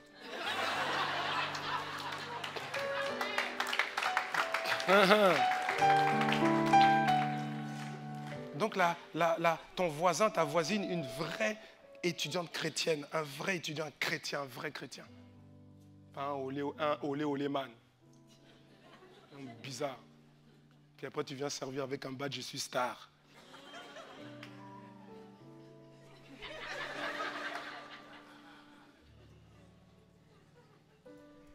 En tout cas, quelqu'un est là, et puis le professeur est en train d'écrire au tableau, il est en train de parler, et puis tout d'un coup, piouf, tu te retournes, tu es en train de discuter avec la personne. En fait, tu arrives à noter ce qu'il est marqué là-bas, 4x2 plus 3x, oui, plus 3x plus 3 égale z. Okay. Égale quoi? Égale quoi? Mais réponds-moi, égale... Ah! Pourquoi? Parce que la personne était là, la personne a disparu. Les gens vont être choqués. Le monde va être traumatisé. Qu'est-ce qui se sera passé? Jésus-Christ revient récupérer son église. Alléluia. Avant la grande tribulation. Ça va se passer, hein? Ça va se passer. Et c'est là, c'est ça qui va être maintenant, c'est là qu'on va voir maintenant l'avènement de l'Antéchrist. C'est là qu'il va maintenant se révéler. Voilà. Et puis il va calmer tout le monde. Il va apaiser les cœurs de tout le monde. Tout le monde va faire ouh. Parce qu'il va leur donner une explication fausse. C'est moi qui ai débarrassé la terre de ces gens qui nous embêtaient. Wow. Oh. La séduction comme jamais on l'a vu sur la terre. Que quelqu'un dise amen. Ou aïe aïe aïe, ou je ne sais pas, mais... Donc j'étais en train de dire que la Bible dit qu'il y a des marques, il y aura la marque physique du diable. Hein? Mais qu'est-ce qu'on sait? On sait très bien que ce qui est naturel a d'abord une base spirituelle. Donc s'il y a une marque physique du diable, c'est qu'en fait, il y a une marque aussi invisible. Amen. Ah oui, oui, oui. C'est ça. Donc chaque être humain est marqué. Chacun de nous est marqué. Il y en a qui sont marqués. Il y en a qui sont marqués avec les marques du diable. Il y en a qui sont marqués avec le cachet de Dieu. Ah ouais. Avec le cachet de Dieu. Et puis tu n'arrives pas à bien voir. C'est quoi ta marque là? C'est bizarre. C'est quoi ta marque? C'est qu'on ne voit pas bien. Montre bien ta marque. Il y a des gens bizarres. Hein? Il te dit qu'il est ton frère, qu'elle est ta sœur. Mais Dieu seul sait quelle marque est sur lui. Et les anges, tous les démons, les anges et les démons, ils voient les marques. Oui, oui, un ange, quand les anges, il y a des anges là. Hein? Peut-être que quelqu'un ne réalise pas. Hein? Il y a des anges. Il y a tellement d'anges. Je vous dis, ah Seigneur, si... Parce que vraiment, vous voyez, le temps, c'est tellement... C'est ça. Il y a tellement d'anges. La Bible explique que chacun de nous, les chrétiens, les vrais, authentiques, pas les chrétiens de nom, les vrais chrétiens, qui ont leur nom dans le livre de vie, les vrais. Chacun de nous, il y a un ange. Dieu nous a affecté un ange. Jésus a dit, en parlant des enfants, leur ange. Hein? Chacun un ange. Chacun de nous, un ange. Chacun un ange. Donc quand tous on vient à l'église là, t'inquiète pas, les anges aussi, ils sont là. Je veux dire, comment ça a été la semaine? Tu vois, nous on est là, on dit comment ça a été la semaine à ton... Et puis les anges aussi, ça a été avec enfin je sais pas, la personne que tu... Ah, vraiment là, c'est compliqué. Bon, c'est une enfant de Dieu, mais bon, c'est vrai. Je baigne pas dans une atmosphère, tu vois, de louange. Tu vois, ah bon? Ah oui, non. C'est seulement qu'on vient le dimanche là, quand on arrive à... Et non, là, les anges sont là. Hein. Et là, même ils sourient, là, c'est ce que je veux dire. Et là, ils sont là, oui. Et puis la présence de Dieu est là. De toute façon, quand la présence de Dieu est là, les anges sont là. Donc il y a des anges. Oui. Et les anges voient. Les anges voient, ils voient qu'il y a la marque, qu'il n'y a pas la marque. Hein. Ah oui, ils voient. Ils font des commentaires, ils disent, mais ça, c'est un comédien, celui-là. Hey! Je ne sais pas s'ils le disent comme ça, mais parce qu'ils sont très sérieux, les anges. Hein. On dit, ah, mais ça, voilà, regarde-moi ce comédien-là. Tendre Père. Ah non, j'ai envie de dire... Il faut être sérieux avec Dieu. Chacun de nous a une marque. Et je disais donc que les personnes qui ont donné leur vie à Jésus-Christ, ils ont une marque. Ils ont une marque. Ils sont repartis à la maison Ils nous ont quittés après les minutes qu'on a passées avec eux, mais ils sont repartis avec cette marque. Et maintenant, lorsque l'Église se lève, lorsque la famille spirituelle se lève pour prier, parce que Dieu ne peut pas le faire, Dieu ne peut pas le faire avec le même impact lorsqu'on ne prie pas. Mais lorsqu'on prie pour ça, il n'y a aucune force qui peut empêcher les enfants de venir à la maison. C'est impossible, ça n'existe pas, c'est impossible. Pourquoi? Parce qu'ils sont marqués. Ils sont marqués. Et maintenant, si tout le monde dans la famille prie jour après jour, nous prions, Seigneur, pour nos frères, nos sœurs. Il y en a, on ne les connaît même pas. Il y en a, on ne les a jamais vus. Mais ce n'est pas parce qu'on ne les a jamais vus que ce ne sont pas nos frères et sœurs. On ne les a jamais vus, mais ce sont nos frères et sœurs. Ils t'ont donné leur vie. Ils sont marqués. Seigneur, rassemble, attire-les, libère le ministère des anges pour aller les récupérer là où ils sont et pour les amener à la maison. Alléluia. Ouais. Bien-aimés, rappelez-vous ce qu'on disait. Dans une maternité, quand un enfant naît, quelle est la toute première chose qu'on fait? Quelle est la toute première chose que les sages-femmes, que les infirmières font? C'est quoi la toute première chose? C'est de laver? C'est quoi? Le rincer? Non. C'est quoi? On lui met un bracelet. Oui ou non? Non. C'est la première chose, hein? C'est la première chose. La première chose qu'on fait, c'est on lui met un bracelet. On lui met un bracelet. Et on demande aux parents, c'est quoi? Quel est le nom? On met le nom, on met le prénom, le nom, on met la date, on met, je crois aussi, l'heure. Et l'enfant est repéré comme ça. Parce qu'après, une fois que la maman a accouché, on enlève l'enfant quelque temps pour le laver. Oui ou non, bien j'invente? Oui, on enlève, on prend l'enfant, les sages-femmes prennent l'enfant quelque temps, elles vont l'amener dans une salle là où on va laver l'enfant, parce que quand l'enfant sort là, en tout cas, c'est que dans les films. C'est que dans les films où les bébés américains, ils sortent tout peignés, parfumés. C'est les bébés américains. C'est-à-dire que quand ils sortent, il est déjà peigné, il est parfumé. Avec les lunettes. Mon ami, non. Ça, c'est des bébés américains. Mais sinon, les autres, non. On prend l'enfant, on l'amène, on le nettoie. Mais quand on l'amène là, il y a aussi d'autres enfants qui sont nés. Hein. Ah oui. Et on ne mélange pas. Hein. On ne mélange pas. Oui ou non? On ne mélange pas. Et donc, après, même parfois, pour faire reposer la maman, surtout quand ça a été un accouchement un travail assez difficile, eh ben on peut laisser reposer la maman. On amène l'enfant dans une salle où il y a tous les bébés qui sont là. Et on les met dans des non, pas forcément couveuses. Couveuse, c'est quand l'enfant a des fonctions vitales qu'il faut dynamiser. Mais au moins dans des berceaux, là, voilà, transparents, là. Pour qu'on voit s'il n'y a pas quelqu'un qui est en train de s'étouffer ou truc là. On voit bien. Et puis, on a les bracelets qui sont sur tous les enfants. À telle enseigne que maintenant, si l'oncle vient, l'oncle de l'enfant, quand il vient, il va demander, excusez-moi madame, je cherche mon neveu. La question qu'on va lui poser, c'est pas, alors votre neveu, il ressemble à quoi? Il a plutôt quelle teinte? Il a plutôt quelle... Parce que tu ne peux pas regarder... Les enfants, c'est un enfant. Même l'oncle, même s'il connaît bien les visages des parents, comment il va reconnaître l'enfant? Il va reconnaître l'enfant comment? C'est la raison pour laquelle parfois les mamans, là vraiment les mamans parfois quand même. Parce que quelqu'un vous a dit, oh, le petit, il ressemble plus à son papa. Hein? Et toi maintenant tu commences à déprimer. J'ai tout ce travail-là pour ne pas me ressembler. Mais mon ami, mais attends. Mais toi aussi, mais c'est un bébé. Celui qui dit ça, il voit mal. Comment tu peux même... C'est ton enfant. Donc il te ressemble, t'inquiète pas. Il va te ressembler. C'est pas la peine de trucs. Tu ne peux pas reconnaître. L'enfant vient de naître. Il y en a 20. Comment tu vas reconnaître que c'est le tien? Toi aussi. Donc l'oncle arrive là et puis il demande, oui, mon neveu, il s'appelle un tel. Ok. Quel nom de famille? Un tel. Ok. Bon, l'infirmière va dire, oui, c'est le petit qui est de l'autre côté là-bas. Là-bas. Deuxième rangée, truc. Et donc derrière la grande vitre, l'oncle commence à regarder. Oh. Mon petit. Vraiment. Tu as le nez de la famille. Tu as les oreilles de la famille. Et puis après, l'infirmière va dire, oh monsieur, excusez-moi, je me suis trompé, en fait, c'est pas celui-là.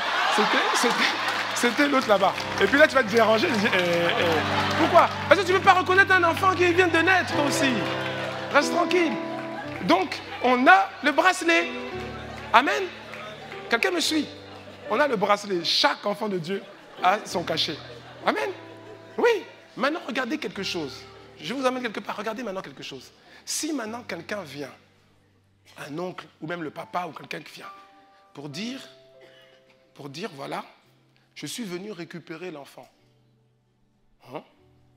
Vous avez cette salle-là où on met les enfants, là, en attendant, ce n'est pas une salle où tu accèdes comme ça. Hein? Il y a des infirmiers, des infirmières qui sont là, tu ne peux pas accéder comme ça. Si maintenant quelqu'un arrive pour dire, je viens récupérer l'enfant. Quel enfant? L'enfant tel.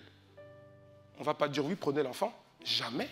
On va d'abord dire, qui êtes-vous? Prouvez que vous avez un lien, que vous êtes l'oncle, je ne sais pas, la tante, le père, enfin, prouvez-le. Et là maintenant, quand on le prouve, là maintenant on peut vous amener l'enfant. Mais si tu viens faire des choses bizarres, là, dire non, bon, j'ai oublié ma carte, j'ai ceci, j'ai cela, regardez ma tête, c'est la même tête que l'enfant. On ne va jamais te donner l'enfant. C'est vrai ou c'est pas vrai? On ne laisse pas les enfants comme ça. Ça veut dire que si tu n'es pas de la famille, on ne te donne pas l'enfant. Mais maintenant, si tu es de la famille, l'oncle, le papa, il vient. Personne ne peut l'empêcher de prendre l'enfant. Personne. Parce que c'est son enfant. Une maman, naturelle, je ne parle même pas spirituelle, une maman. L'enfant, la maman est rentrée plus tôt à la maison. Parce que l'enfant avait des problèmes au niveau des organes vitaux. Les organes vitaux n'étaient pas encore totalement autonomes. On garde l'enfant quelques jours, quelques semaines à l'hôpital, en couveuse, pour dynamiser ses organes vitaux. Et qu'après on dit maintenant, l'enfant est prêt, on va vous emmener l'enfant. Ce n'est pas la peine de venir, on va vous emmener l'enfant par ambulance. On vous emmène l'enfant. Et la maman attend l'enfant. Et maintenant, le jour où on dit que l'enfant arrive, on appelle la maman pour dire, en fait, on ne sait plus où est l'ambulance, l'enfant a disparu. Hein? Vous dites ça à une maman qui a porté son enfant. Hein? Et après, 2 semaines après, 2 jours après, quelqu'un appelle pour dire, madame, on a retrouvé votre enfant. Votre enfant se trouve à tel endroit. Personne, et puis si vous dites, on va vous l'amener, elle va dire quoi? Non, mais madame, vous ne pourrez pas accéder parce que là-bas, il y a des gardiens, ils sont costauds, vous ne pourrez pas... Mon ami, même si la maman mesure 1,55 m, même si elle pèse 49,5 kg, mon ami, il n'y a aucun gaillard qui va empêcher cette maman qui sait où est son enfant de récupérer son enfant. Aucun gaillard. C'est là que vous allez voir qu'une petite dame mettre à terre un colosse. Une petite dame sauter un mur de 2 mètres. Une petite dame courir plus vite que Usain Bolt. Ah oui. Une petite dame soulever quelque chose qu'en temps normal, tu ne peux pas soulever. Pourquoi? Parce que quand tu dis à un parent, on a retrouvé ton enfant est là, rien ni personne ne peut empêcher le parent de récupérer son enfant. À plus forte raison, quand quelqu'un prie pour dire Seigneur, Seigneur, Seigneur, Seigneur, Seigneur, Seigneur, Seigneur, tes enfants que tu as marqués, Seigneur, nous prions, nous libérons dans l'atmosphère l'autorisation légale, l'autorisation légale d'aller les récupérer. Personne ne peut empêcher Dieu de faire. Personne. Personne. Que quelqu'un dise amen à ça. Alléluia. C'est comme ça que ça se passe. Et vous voyez, et on peut prendre un autre exemple. Vous voyez certains pays. Parce que vous voyez, il y a des nations, il y a nation et nation quand même. Il faut reconnaître, il y a nation et nation. Vous pouvez avoir des ressortissants de plusieurs pays différents qui arrivent dans un pays. Ils sont tous des étrangers. Ils arrivent dans ce pays. Et quelque chose survient dans le pays, des troubles qui menacent l'intégrité physique des personnes. Il y a des nations On va informer l'ambassadeur, on va informer le ministre des Affaires étrangères, on va lui dire, mais nous avons 280, comment on dit non, pas ressortissants, compatriotes, voilà, 280 compatriotes qui sont bloqués là-bas alors qu'il y a des tirs dans la ville partout. Bah, le ministre des Affaires étrangères va dire, mais que Dieu les garde, hein. Mais il y a d'autres nations. Vous allez informer le secrétaire d'État. Nous avons 422 citoyens qui sont là-bas. Ils vont envoyer les hélicoptères. Ils vont envoyer les Marines. Ils vont envoyer les GI. Ils vont envoyer les Navy Seals. Ils vont envoyer les commandos en hélicoptère. Ils vont aller identifier où sont les gens. C'est la raison pour laquelle quand ils arrivent dans ces pays-là, ils passent par l'ambassade. L'ambassade dit il faut passer ici pour nous dire où vous habitez. Comme ça, en cas de trouble, on vient vous chercher. Et maintenant, ils vont identifier tous les lieux. Ils vont passer dans tous les lieux pour aller récupérer leurs ressortissants. Ils vont passer partout, ils vont passer. Et s'ils arrivent dans une maison, et puis il y a 10 personnes, et puis il y a seulement un ressortissant sur les 10, ils vont demander des passeports. L'autre va montrer le passeport bleu. L'autre, il va montrer un passeport d'une autre couleur. On va dire, oh, ça c'est quoi? On dit, toi, on te laisse. On dit, mais non, mais moi aussi, je suis son ami. On te dit, toi, on ne te connaît pas. Nous, on connaît cette personne. Cette personne, elle est authentifiée. Elle a le cachet d'appartenance à la nation. Et maintenant, on vient prendre la personne et on l'exfiltre et on l'amène en lieu sûr. C'est vrai ou c'est pas vrai? On la rapatrie. On la rapatrie. Et vous allez remarquer une chose, c'est que la personne, on la rapatrie, l'opération est déclenchée par le secrétaire d'État, par le pays. L'opération est déclenchée sans même l'avis des ressortissants. Quelqu'un me suit ou pas? On n'a pas besoin de l'avis des ressortissants. Que le ressortissant soit conscient ou pas du danger. Que le ressortissant, on vient, on te prend. Amen? On vient, on te prend, on réfléchit après. C'est vrai ou c'est pas vrai? Donc celui qui déclenche l'opération, ce n'est pas la personne qui est en danger. C'est celui qui sait qui est en danger et qui a le pouvoir d'agir. Alléluia. Et en l'occurrence, c'est toi et moi. Alléluia. Oh oui. Deuxième type de personne, je termine. Ça, c'est plus rapide. Deuxième type de cœur que nous devons arroser. Dis à quelqu'un, nous devons les arroser. Par la prière. Ce sont les cœurs des personnes que nous avons évangélisées, mais qui n'ont pas fait la prière du salut. C'est-à-dire qu'on les a évangélisés, ils nous ont écoutés. C'est la raison pour laquelle tout à l'heure je disais qu'il y a des graines qui ont été déposées dans leur cœur. Ils n'en étaient peut-être pas conscients, mais toi et moi, on doit être très conscients de ça. Il y a des graines qui ont été déposées dans leur cœur. Mais ils n'ont pas, on leur a posé la question, est-ce que vous voulez recevoir Jésus-Christ? Ils ont souri, ils ont dit, bon, je pense que bon. Et puis on les a laissés comme ça. Amen. Mais il y a des graines qui ont été plantées. Maintenant, c'est là où toi et moi, on a une responsabilité. C'est différent des autres. Les autres sont nos frères. Les autres, vraiment, les autres là, si on se lève vraiment et on prie, ils vont venir. Ils vont venir à la maison. Là, ils vont venir. Mais maintenant, les autres, ils sont beaucoup plus nombreux. Les chiffres qu'on a donnés il y a 3 semaines, c'était les chiffres du 2e trimestre. 780, tu peux déjà acclamer le Seigneur, hein? 780 personnes ont donné leur vie au Seigneur. En avril, mai, juin. Et 3675 personnes ont été exposées directement au message de l'Évangile et à notre témoignage. 3675. Et toi, tu aurais... Frère, bon, c'est vrai, c'est pas tout Bruxelles, c'est pas toute la Belgique, hein, mais il faut pas minimiser ce chiffre. Hein. Je vous assure, il ne faut pas minimiser ce chiffre. On reçoit plusieurs commentaires de pasteurs des églises locales ici à Bruxelles qui sont épatés, qui me disent, mais on vous voit tout le temps. On voit tout le temps, mais vous sortez tout le temps. Mais vous avez une dynamique incroyable. Il y a des églises, c'est la vérité. Hein. Il n'y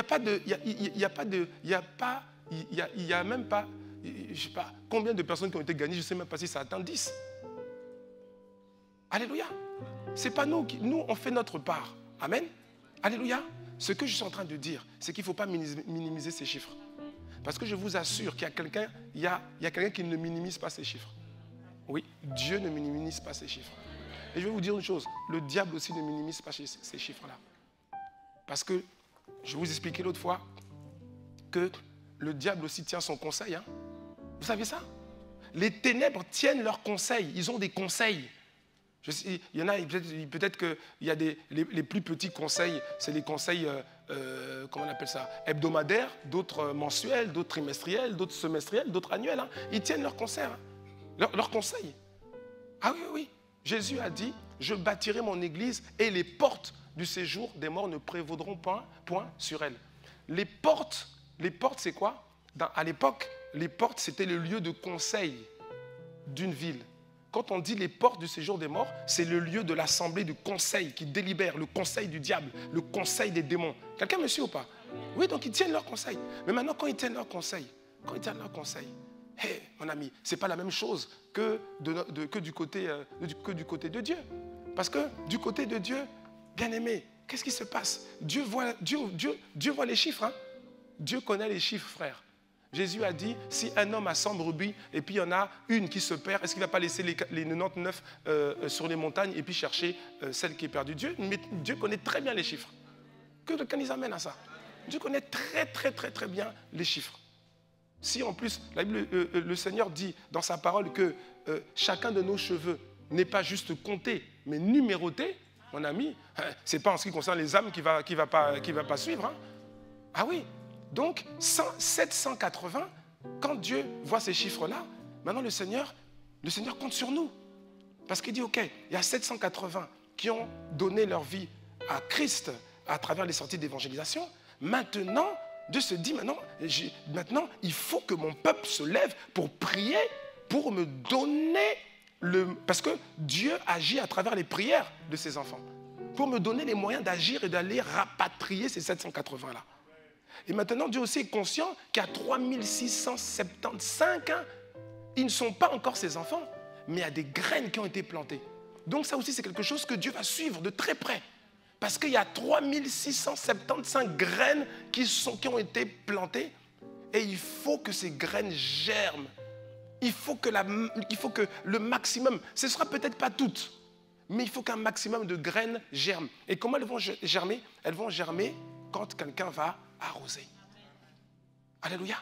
Et quand quelqu'un va arroser par la prière, c'est là que maintenant le Seigneur va faire croître dans les cœurs. Parce que les cœurs, la semence est dans les cœurs, la semence c'est arrosée et maintenant Dieu fait croître et de cette semence, de cet arrosage, maintenant la graine va commencer à germer et à porter le fruit du salut. Et après, le fruit du salut, c'est le fruit de la transformation, le fruit de l'esprit et tout ça. Mais d'abord, la graine de la parole ensemencée produit le fruit du salut qui amène quelqu'un à dire « Je veux recevoir Jésus-Christ comme Seigneur et Sauveur personnel. » Amen. Quelqu'un me suit ou pas? Ah oui. Donc je terminerai en disant ça.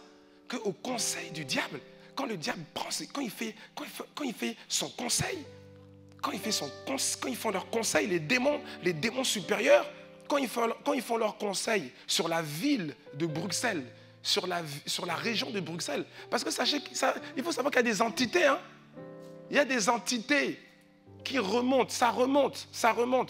Il y a les démons qui attaquent les corps là, ceux qui sont dans les corps là. Il y a ceux-là, mais après il y a d'autres qui sont à un autre niveau. L'apôtre Paul en parle, Éphésiens chapitre 6. Nous n'avons pas à lutter contre la chair et le sang, mais contre les dominations, les autorités, les principautés, les esprits méchants dans les lieux célestes. Oui, ça, ce n'est pas les démons. Hein. Ça, ce n'est pas des démons, hein, des trucs. Sors au nom de Jésus. Ça, ce n'est pas ça. Hein. Ça, c'est des esprits d'un autre calibre. Vous voyez, non? Oui, c'est des esprits d'un autre calibre. C'est pour ça qu'il n'a pas dit nous devons chasser. Non, il a dit nous devons lutter. C'est pas vous voyez, non? C'est pas la même envergure. Et donc, eux là, ce sont des responsables. Et donc, ils doivent rendre compte à leurs responsables, à tout ce qu'on appelle Satan. Et quand ils doivent rendre des comptes, ils font le point. Donc, ils demandent à tous les démons, là, allez, rassemblement. Allez, quelles sont vos œuvres? Ensuite, toutes les églises. Ils prennent toutes les églises, quartier par quartier. Toutes les églises. Ils prennent toutes les églises. sais pas si vous comprenez ça. Ils prennent toutes les églises. Si Dieu s'intéresse, il dit dans Apocalypse, il dit à l'église de Bergame, l'église de ceci, l'église de cela, il cible les églises et puis il leur donne une parole. Vous pensez que le diable, il n'a pas aussi cette cartographie? Et maintenant, ils regardent, ils font les comptes. Bon, cette église-là, est-ce qu'ils ont gagné des âmes? Non, personne. Ah, très bien, très bien. Dans cette église-là, qu'est-ce que vous avez pu faire là-bas? Bon, elle est à combien? Bon, ils sont 20. Ah, ils sont 20 depuis combien de temps? Depuis 20 ans. Ah, très bien. Qu'est-ce que vous avez pu faire là-bas? Bon, on a pu faire de la division, on a pu faire ceci, on a pu faire cela. Très bien. Et puis on leur dresse les conseils du diable. Il dit, ah, très bien, bien travaillé. Puis là, vous voyez les démons qui... Après, on passe, autre église. Cette église, ils sont là depuis combien de temps? Depuis 5 ans. Ils sont combien? 80. 80. Ils ont gagné combien de personnes? 5. Hein? 5? Comment vous avez pu laisser faire ça? Ah non. Il faut trouver des stratégies pour empêcher ça. Et ils font des églises, ils font comme ça. L'autre église, ils sont combien? Oh, ils sont là depuis 7 ans. Ils sont combien? Ils sont 300. Ils sont 300. Et vous les laissez progresser comme ça? Non. Maître, on a un plan. Ah bon? Comment ça comme plan? On a un plan, c'est bon. On a fait venir une experte séductrice qu'on a introduite dans l'église. Elle a l'apparence d'une sœur en Christ.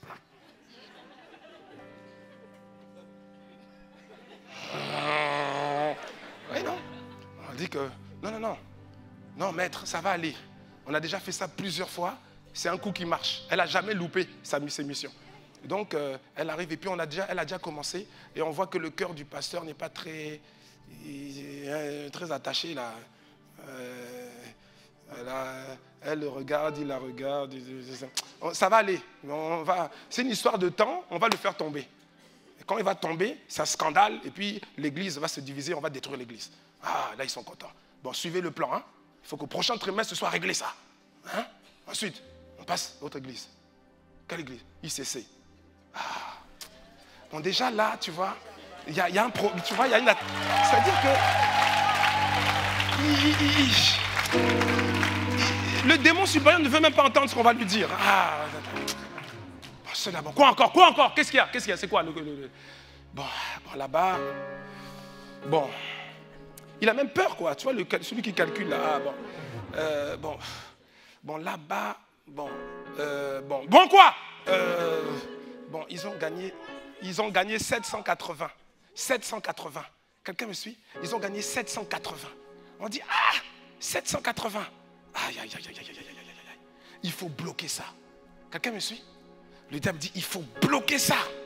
Il faut bloquer. Il faut les empêcher de gagner les âmes. Il faut les empêcher de gagner les âmes. Et pas que eux. Il n'y a pas que ICC, il y en a d'autres. Mais je dis, eux là, il faut les empêcher de gagner les âmes. 780, c'est trop. Parce que lui, il compte. Ça lui fait 780 âmes en moins. Quelqu'un me suit? Ça lui fait 780 âmes en moins. Et donc, il ne peut pas accepter ça. Il ne peut pas. Donc, qu'est-ce qu'il va faire? Ils vont chercher à mettre des stratégies en place pour détruire ça. Et ils vont passer par tous les moyens, je ne sais pas, administratifs, les moyens d'intimidation, les infiltrations, la division, toutes les stratégies que le diable utilise. Voilà, ils vont dire oui, voilà, non, mais il faut empêcher cette église de grandir, il faut les empêcher de grandir. Envoyez vos stratégies là. Envoyez des sœurs pour aller séduire le pasteur. Et on dit, on a déjà essayé, ça ne marche pas. Ça ne marche pas. Parce que depuis longtemps, on en a déjà parlé à l'époque, quand on parlait des 10 clés pratiques pour crucifier la chair. Depuis longtemps, je fais un pacte avec Dieu que je renouvelle. Comme le psalmiste a dit, ne me laisse pas pécher contre toi. C'est-à-dire qu'il a donné toutes les clés, il a donné les rênes à Dieu. Il dit, Seigneur, ne me laisse pas pécher contre toi. Parce que de moi-même là, tu as dit, l'esprit est bien disposé, mais la chair et faible. Seigneur, ne me laisse pas pécher contre toi. Ne me laisse pas pécher contre toi. Fais ce que tu veux. Fais ce que tu veux. Bloque-moi, rends-moi malade, bloque-moi, je ne sais pas quoi, tout ce que tu veux. Mais ne me laisse pas pécher contre toi. Ne me laisse pas pécher contre toi. Donc, non. Mes frères, non. J'ai dit au Seigneur, Seigneur, ça là, il y a des péchés là. Comme l'apôtre Paul a dit, inspiré du Saint-Esprit, tous les péchés que l'homme commet sont hors du corps, sauf l'impudicité, sauf la fornication, tout ça là. Ça, c'est un péché qui est dans le corps, qui est le plus terrible de tous. Il dit, Seigneur, dans tous les cas, Père de grâce, ne me laisse pas me lever un matin et me coucher le soir en ayant commis ça. J'ai dit, Seigneur, si je dois me lever un matin et me coucher un soir en ayant commis ça, Seigneur, j'accepte. Tue-moi avant. Tue-moi avant. J'ai dit, Seigneur, tue-moi avant. Et vous savez quoi? Vous savez, quand quelqu'un tombe, il ne tombe pas d'un coup. Personne ne tombe d'un coup. Quand quelqu'un tombe, il a d'abord glissé. Quelqu'un glisse d'abord avant de tomber. C'est-à-dire que je me discipline. Les pensées sont toujours attaquées. Nos pensées sont toujours attaquées, vous savez ça, hein? C'est-à-dire que je me discipline. Je dis, je ne vais pas laisser mes pensées aller divaguer, tout ça. Non. Parce que je sais une chose. Je sais que le pacte, l'alliance avec Dieu, cette alliance-là, je sais que Dieu est fidèle. Ce pacte-là, il fonctionne pourquoi? À cause de la fidélité de Dieu. Dieu est fidèle. La Bible dit, quand Jean a vu Jésus, il avait écrit sur lui fidèle et véritable. Fidèle et véritable. C'est-à-dire quoi? C'est-à-dire que comme Dieu est fidèle, s'il me voit, il voit que dans mon cœur, je nourris des choses bizarres et que je suis sur le point de glisser avant d'arriver au point là, l'extrême, Dieu va me tuer. Je le sais. C'est la raison pour laquelle, moi, je n'ai pas encore fini de servir. Hein. J'ai encore beaucoup de choses à faire. Moi, je ne vais pas mourir. Hein. Je ne vais pas mourir tout de suite, non. Moi, je ne vais pas me retrouver devant le Seigneur et puis il va me dire, mais voilà, tout ce que tu devais faire et que tu n'as pas fait. Donc, du coup, mon ami, ah non, je ne peux pas jouer. Il ne faut pas jouer. Non, il ne faut pas jouer. Il faut même pas jouer. Moi, en tout cas, c'est comme ça. J'ai dit, Seigneur, pour faire que tu me tues. Voilà. Quelqu'un va dire, mais c'est extrême, hein, mon ami. Moi, je ne veux pas louper l'éternité. Non. Non. Pas louper l'éternité. Dieu m'a mis à cœur. Le Seigneur m'a mis à cœur. Je ne sais pas quand, mais bientôt, je crois. Je vais vous parler de cœur à cœur. De cœur à cœur. Ouais. Un berger, cœur à cœur, parole d'un berger envers le peuple que Dieu lui a confié. Cœur à cœur. Je vais vous parler de cœur à cœur. Et je vais vous dire ce qui m'anime. Je vais vous dire ce qui m'anime, ce qui me fait que chaque jour, même si parfois c'est difficile, même si parfois il y a des vents contraires, même si parfois il y a des choses que tu ne comprends pas, ce qui m'anime, ce qui fait que le matin, quand je me lève, je désire servir Dieu. Je désire donner tout ce que je peux donner pour servir Dieu. Et je vais vous dire comment je prends à cœur le rôle que le Seigneur m'a donné. Et je vais vous dire où le Seigneur nous emmène, où on va aller, comment on va aller, dans quel état d'esprit on va aller. Et mon souhait, déjà, pour moi-même, c'est de ne pas manquer le ciel, c'est clair. Hein? Mais qu'aucun de vous aussi ne manque le ciel. Aucun. Et donc je vous parlerai cœur à cœur. Alléluia. Est-ce que quelqu'un me suit? Et donc le diable, oui, quand il tombe sur des églises comme ICC là, ICC Bruxelles, ça lui donne des maux de tête. Et je dis, je proclame, je déclare, je décrète, j'annonce qu'il aura encore plus de mal à la tête. Il aura encore plus de violents maux de tête. Parce qu'on n'est pas prêt de s'arrêter. On n'est pas prêt de s'arrêter. On n'est pas prêt de s'arrêter. Et ces démons-là, quand ils font leur rapport, ils ont une grande crainte aussi. Et quand ils doivent le dire à leurs supérieurs, ils ont même peur de le dire. Il y a eu 780 âmes sauvées. Mais en plus de ça, il y a 3675 graines qui peuvent éclore à tout moment. tout moment. Et comment elles vont éclore? Elles ne vont pas éclore juste comme ça. Non, elles vont éclore parce qu'il y a un peuple qui se lève dans la prière pour arroser. Et ce peuple, c'est toi et c'est moi. Par la grâce de Dieu. Que quelqu'un dise Amen. Alléluia.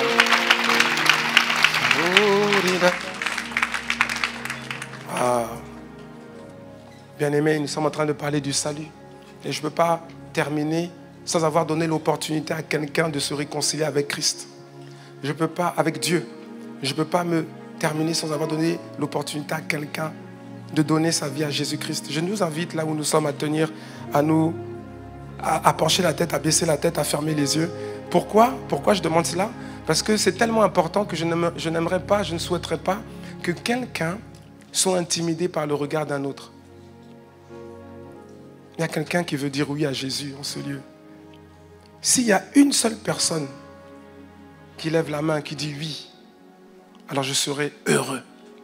Et s'il y a plus d'une personne, eh ben je serai très heureux. Avant de partir, y a-t-il quelqu'un en ce lieu qui veut enfin dire oui à Jésus? Quelqu'un qui veut dire, Seigneur, aujourd'hui, je t'ouvre la porte de mon cœur afin que tu viennes dans ma vie et que tu changes ma vie, que tu me sauves et que tu changes ma vie et que tu transformes ma vie et que tu fasses de moi la personne que tu veux que je sois. Si c'est ton cas, si c'est votre cas là où vous êtes, levez simplement la main. Levez la main. Je vois une main qui se lève. Je vois 2 mains, 3, 4 mains, 5 mains, 5, 6 mains. Pour les autres, on garde la tête baissée, on garde la tête baissée, s'il vous plaît. Juste par respect.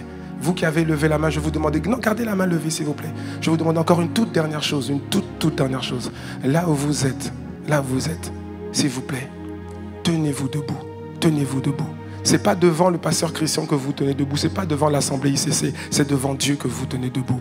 C'est pour dire oui Seigneur, j'accepte. Oui Seigneur, je veux te donner mon cœur. Merci Seigneur. Merci Père pour toutes ces personnes qui se lèvent. Je vais vous demander encore une chose, c'est de bien vouloir lever les 2 mains. Vous allez répéter cette prière après moi. Et si vous faites cette prière de tout votre cœur, eh bien vous deviendrez des enfants de Dieu. De véritables enfants de Dieu. Et je pourrai vous appeler mes frères et mes sœurs en Christ. Je vous invite à lever les mains. Lever les 2 mains, c'est un signe pour dire Seigneur, je m'abandonne à toi. Aujourd'hui, je m'abandonne à toi et je te donne ma vie. Alors je vais vous demander de répéter cette prière après moi. Et je vais demander aussi à toute l'église de bien vouloir répéter cette prière. Pour que ce soit efficace, bien-aimé, ne regarde pas autour de toi. Toi qui as levé les mains, regarde pas autour de toi. Sois concentré. C'est un moment vraiment particulier. C'est un moment particulier. Et cette prière, il ne faut pas la faire juste dans son cœur. Il faut que vous la fassiez avec votre bouche. Parce que la Bible dit que c'est en croyant du cœur et en confessant de la bouche que l'on parvient au salut. Alors, maintenant, par la foi et avec sincérité, répétez après moi, Seigneur Jésus, j'ai entendu ta parole. Et aujourd'hui, je t'ouvre mon cœur. Je t'ouvre la porte de mon cœur. Pendant longtemps, j'avais maintenu cette porte fermée. Pendant longtemps, je pensais que tu ne voulais pas mon bien, que tu voulais m'empêcher de vivre une vie heureuse et épanouie. Mais je réalise qu'en vérité, tout ce que tu as fait, c'est pour moi. Tu es mort à la croix. Ton sang a coulé à cause de moi, pour moi, pour me donner la vie. Et aujourd'hui, enfin, je t'ouvre cette porte. C'est la porte de mon cœur. Aujourd'hui, Seigneur, Jésus, je te reçois comme mon Seigneur et comme mon sauveur personnel. Je te demande pardon pour tout le mal que j'ai commis, pour tous les péchés que j'ai commis. Et je te prie de me pardonner, Seigneur. S'il te plaît, lave-moi par ton précieux sang. Lave-moi totalement, Seigneur. Enlève de moi tous les péchés. Je te dis merci. Parce que je crois que tu le fais. Je crois que tu l'as fait. Seigneur, je te dis merci. Aujourd'hui, tu es mon maître. Tu es mon roi. Tu es mon Seigneur. Tu es mon sauveur. Et je prie que tu m'assistes par ton esprit, par le Saint-Esprit. Seigneur, je prie, Seigneur, que tu m'accompagnes par ton esprit tous les jours de ma vie. Seigneur, s'il te plaît, guide-moi. Seigneur, s'il te plaît, fais-moi t'aimer. Apprends-moi à t'aimer. Apprends-moi à t'apprécier. Seigneur, fais-moi aimer ta présence. Seigneur, fais-moi aimer ta parole. Seigneur, fais-moi aimer la Bible. Seigneur, fais-moi grandir en toi. Seigneur, aide-moi à me dépouiller, Seigneur, de tout ce qui m'éloignait de toi. Seigneur, s'il te plaît, fais de moi la personne que tu veux que je sois. Et accorde-moi la grâce d'avancer dans le couloir de ma destinée en Christ, et d'accomplir cette destinée dans sa totalité, dans le nom de Jésus. Père, je te dis merci, parce qu'aujourd'hui, tu as changé ma vie, tu as changé mes perspectives pour l'éternité. En rentrant dans cette salle, je n'étais qu'une créature de Dieu, mais maintenant, à cause de ma prière, faite avec sincérité, à cause de ma prière, maintenant, je suis enfant de Dieu. Merci, Père. Au nom de Jésus. Amen.